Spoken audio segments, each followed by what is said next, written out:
It's Coffee on the vid, back at it, and man, this is some I don't even know type news, like, oh, how the greats have fallen. And I don't say that comically, you know what I mean? It's like a shame sometimes to see individuals rise to the top, have so much success, but then just end up in a flucked up boat, broke, going through all kinds of problems, you know what I mean? And y'all see what we're talking about when it comes to the NFL. Plaxico Burress, right? You hear his name, comment and let me know immediately what comes to mind. Is it when he cheddar bobbed himself in the club, accidentally shot himself in a club in New York, and ended up being convicted of gun possession and doing a prison bid and all that, still coming back to the NFL, you know what I mean? But it just wasn't a good look, and he got time. New York does not play about guns. Does that overshadow everything else he did, in your opinion? And I don't mean that like you look at that way, but is that synonymous with his name? Is that the number one thing you think of? You know what I mean? That's what's so wild about this world, man. Like, you can do so much, but you can, like, so much good and whatever the case may be, but you can fluck up or make a mistake, and that can be the number one thing attached to your name at the end of the day, man. And Plax apparently got himself in a lot of other trouble, and after that situation, which he really lucked out, and that they didn't throw him back in the Bing, man. And I was unaware things had been so rough for Plaxico, but here you see the big news headlines jumping off that Plaxico Burress has sold his football Super Bowl ring. Damn, I said football. His Super Bowl ring. And you see what Super Bowl that's from, the 2007 season. The Super Bowl happened in February of 2008. That was the year that the undefeated Patriots, 18-0 leading into that game, the Giants did the unthinkable, and Plaxico was one of the heroes out there. Y'all see some of the footage pushing from the game-winning drive that Eli Manning was on. He was on one. He was scrambling. It's wild to look back in time and see Jacobs and Bradshaw out there. Of course, Tyree, that was his name, right, with the helmet catch.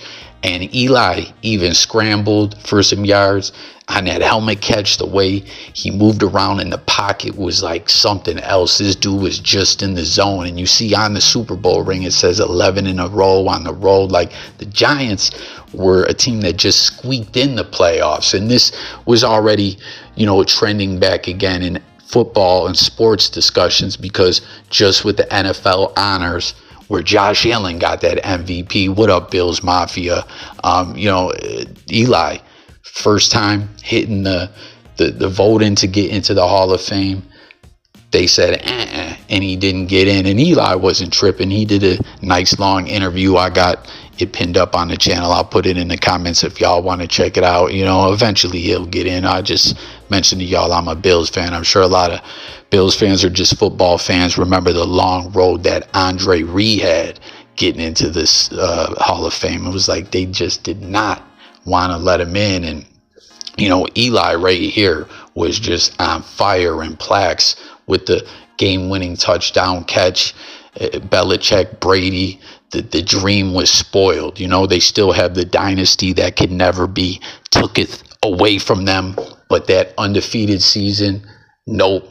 Eli and the Giants deaded that. And we all know Eli also beat Tom Brady in another Super Bowl. You know what I mean? And comment if you guys remember that whole campaign that the NFL ran then, that Perfectville Population 1 commercial that they had all queued up. It's wild, the Super Bowl commercials. You know what I mean? Everyone loves those every year. They do a lot of clever campaigns, and they had this whole Perfectville where they had the whatever year Dolphins that was, who were 14-0 in regular season and won the Super Bowl. That's the only team that's ever done it.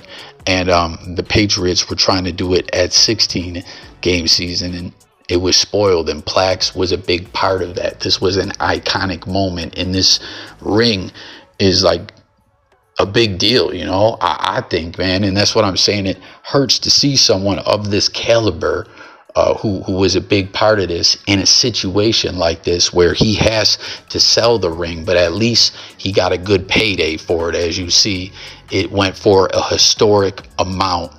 And at the end of the day, what was it? What did it go for? My bad. $280,600 at the Heritage auction, and this broke the record for Lawrence Taylor had for selling a Super Bowl ring back in 2012.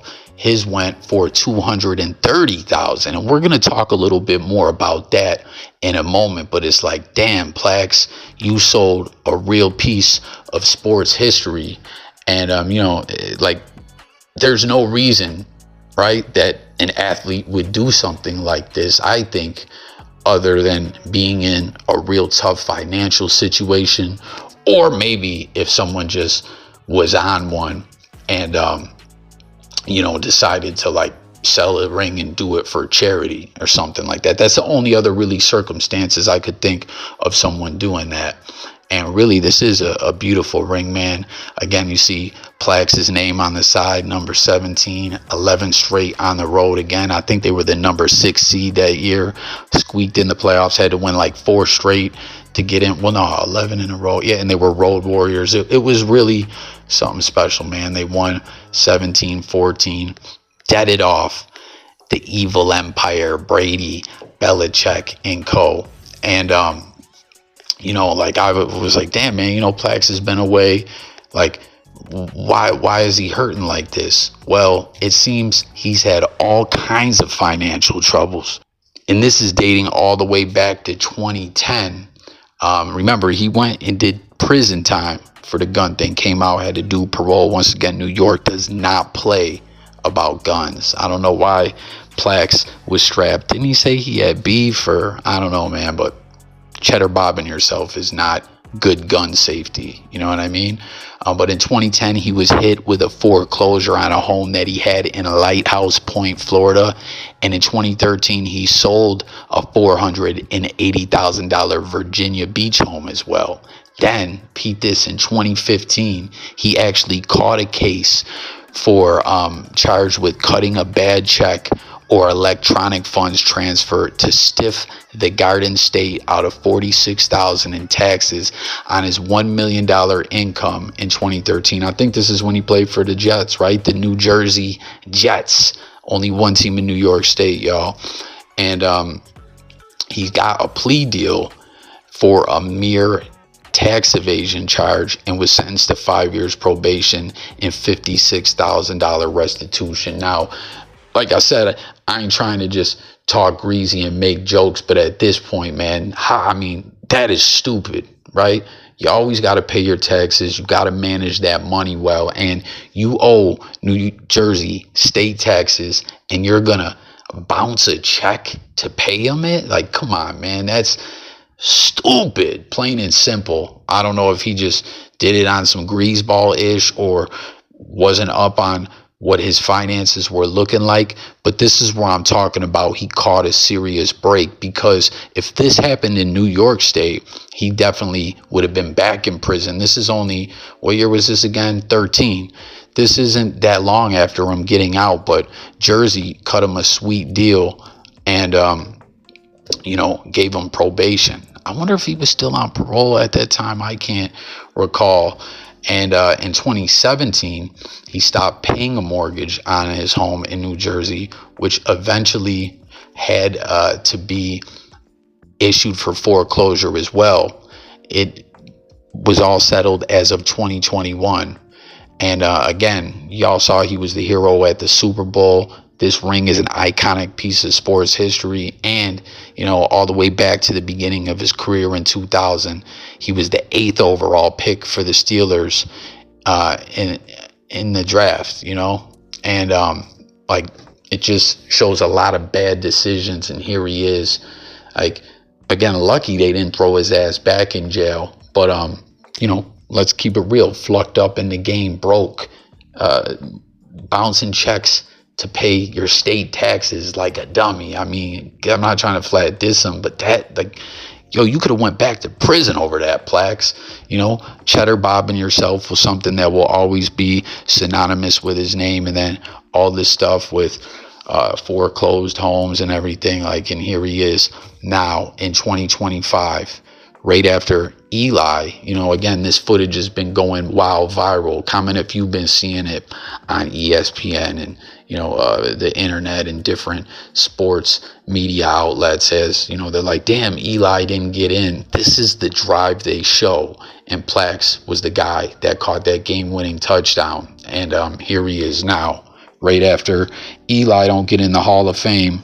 Some might say that Plax is in the Hall of Shame, selling this record setting, selling this Super Bowl ring for a record setting amount of money, right? $280,600. So comment and let me know your thoughts on that. But like I was telling y'all, I wanted to talk a little bit more about Lawrence Taylor selling his, who had the previous record for $230,000, right?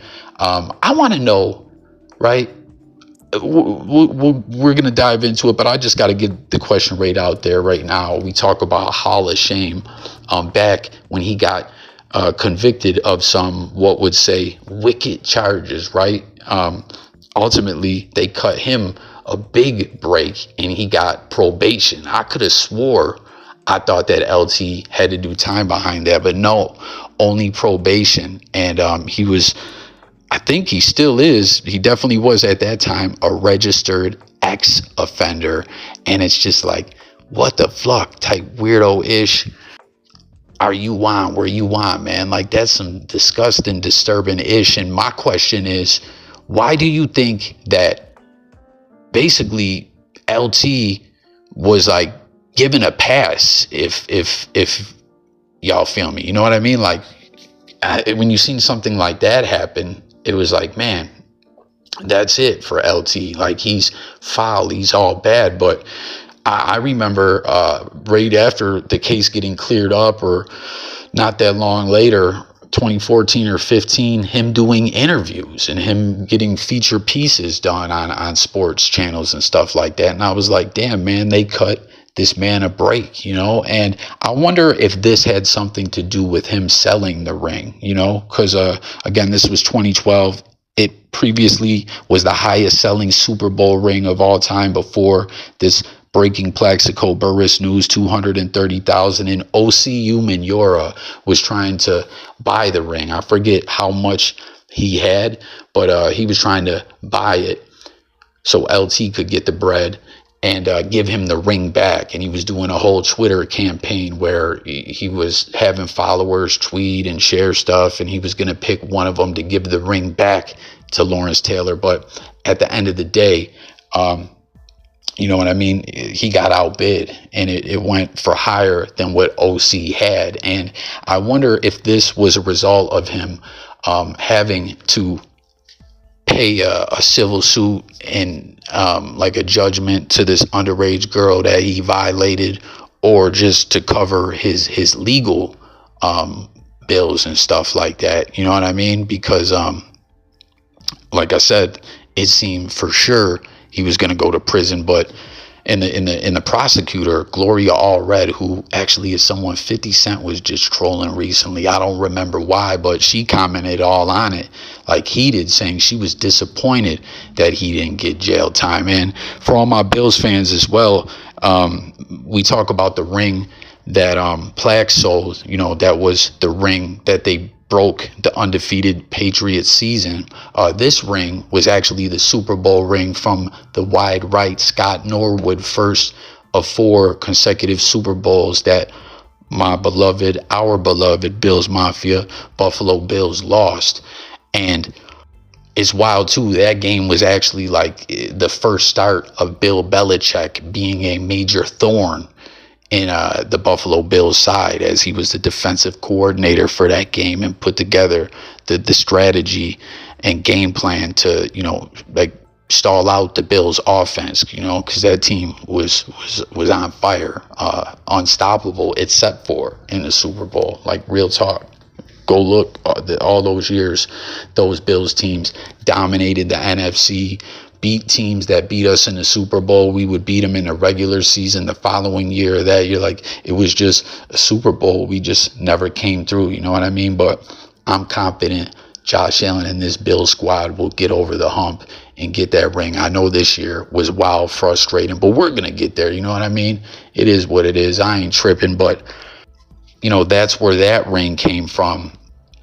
And again, going back to what I was saying, like, why do you guys think that he's giving a pass in such a way as here, you know, again, Lawrence Taylor sold his Super Bowl ring, 230, like we were talked about, OCU Manura and all that.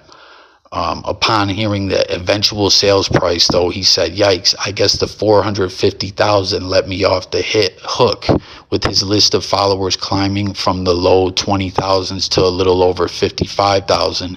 Manura tweeted, well, I guess we didn't make it to the 500K for LT, but I appreciate the people who tried. Respect, you can now unfollow me. And what exactly was the campaign that he was doing? I forget, man. Something where he was gonna give it back. But anyways, man, when it came to this case, and again, let me know why you think he seems to get a pass. You know, why he isn't looked at as being in the Hall of Shame rather than fame. You know, it goes on to say one of the original charges, this is back in 2011 when he first got bagged up, against Taylor was for statutory rape. And if found guilty, he could have received a 4-year prison sentence. He pleaded guilty in January to actual misconduct and patronizing a prostitute. The girl was 16 at the time of the incident. The Rockland County DA office did not request jail time for Taylor, so the DA didn't. But both the victim in the case, identified as a confidential female due to her age and status as a minor in a grave case, and her attorney, oh my bad, it was Gloria Allred was her attorney. Apologies, y'all, not a prosecutor, but I believe she did work as a prosecutor before. But she was disappointed that the Giants Hall of Fame linebacker did not get jail time. Quote, Lawrence Taylor should be in the Hall of Shame, not the Hall of Fame, Allred said. And the confidential female read a statement, you know, saying that she was 16, a runaway, I believe, from Brooklyn. And, you know, there was a pimp that trafficked her and was pimping her out. And, yo, that shit is foul and fucked up, man. Like, side conversation, the feds, Homeland Security, who is in charge a lot of those trafficking investigations, like, they need to step their game up and start locking some of these motherfuckers up. It's out of control. It's sickening. But she said, every day I look in the mirror and I know I'm not the same, said confidential female who denied that she was a prostitute. Taylor admitted having intercourse with the underage girl who turned out to be a Bronx runaway. He said she told him she was 19, but he added that he knows the girl was 16 and legally incapable of consent. He paid her $300, and I don't know if that's why people give him the pass, that he claims she said that she was 19, but it's like, it's a foul, disturbing charge. And if by some chance people look past that, you know, and I'm not trying to get people to just like everyone hate Lawrence Taylor, but I'm just saying I'm shocked that he got such a pass in the way that he seemingly did. Like, after the case was over, they were doing exclusive interviews and pieces with him. And I'm like, damn, man, I'm surprised, you know, Lawrence Taylor ain't just looked at like, I'm not interviewing this guy. You know what I mean? Like, he was fucking around on some weirdo-ish. And that's what I was going to say, is even if people look past that and give him a pass on that, like, dude, you're a Hall of Fame linebacker. You have an adopted child, you know, you got a family, and you're out here paying young prostitutes money. Like, what's wrong with you? You got a wife and family. Like, it's type twisted looking. And that was something that they talked about with this sentencing. You know, that they were saying, well, his status as an ex-offender, you know, fluck up the situation with his family having an adopted child. I don't know if the wife stayed with him still to this day, but I don't know, it's some pretty twisted stuff. Quote, I believe Mr. Taylor could see my face and know how young I was, she said. Taylor will also have to abide by the conditions of an ex-offender, but the judge postponed until April 12th the hearing to determine what level offender will be assigned to him.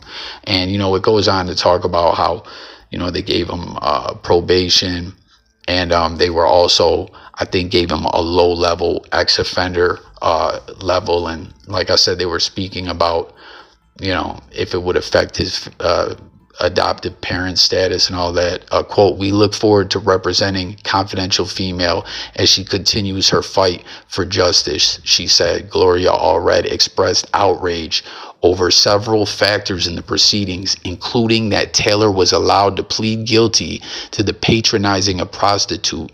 Confidential female was allegedly beaten and forced to go to Taylor's hotel room by Rashid Davis, who faces federal ex-trafficking charges in the case. Everything she did that night in Taylor's room, Allred said, was done out of fear and further abuse. So, it seems this is even more of a twisted, sick situation than it already was. Like I was saying, this trafficking stuff is fucked up, and in this situation, the feds did the right thing and brought this pimp to justice out here pimping a underage girl out. She, said she was beat and forced to do this. She said, quote, I did what he told me to do because I was afraid what would happen if I didn't, confidential female said. And she also said she would have been willing to testify at a trial. But, and she said, I think Mr. Taylor should have to go to jail for what he did to me. It's the very conduct he engaged in here that creates a market for human trafficking. Someone else from involved in the court process said that, not the victim. But yeah, man, that is a sick cycle that goes on. And at the end of the day, he was given a light sentence. The sports world seemingly still embraced him. And I don't know, again, if he sold that ring because there was a civil suit, or just for these legal bills, or he made the right payment to the right person, with some influence in Jersey to get that kind of sentence, or what, man. But I don't know. Comment and let me know what you think about it all. Plaxico Burress, from Super Bowl hero to selling his ring. I'm not going to call the man a zero, right? But he's just had a lot of problems and seemingly is broke, having to sell this piece of history. What is your thoughts? And again, the whole LT situation, which Plax broke the record, for the sale. So thanks for watching. Subscribe. Stay tuned for more. It's Coffee, talking music, news, sports, and more. Go Bills. And I'm up out of here, guys. Peace.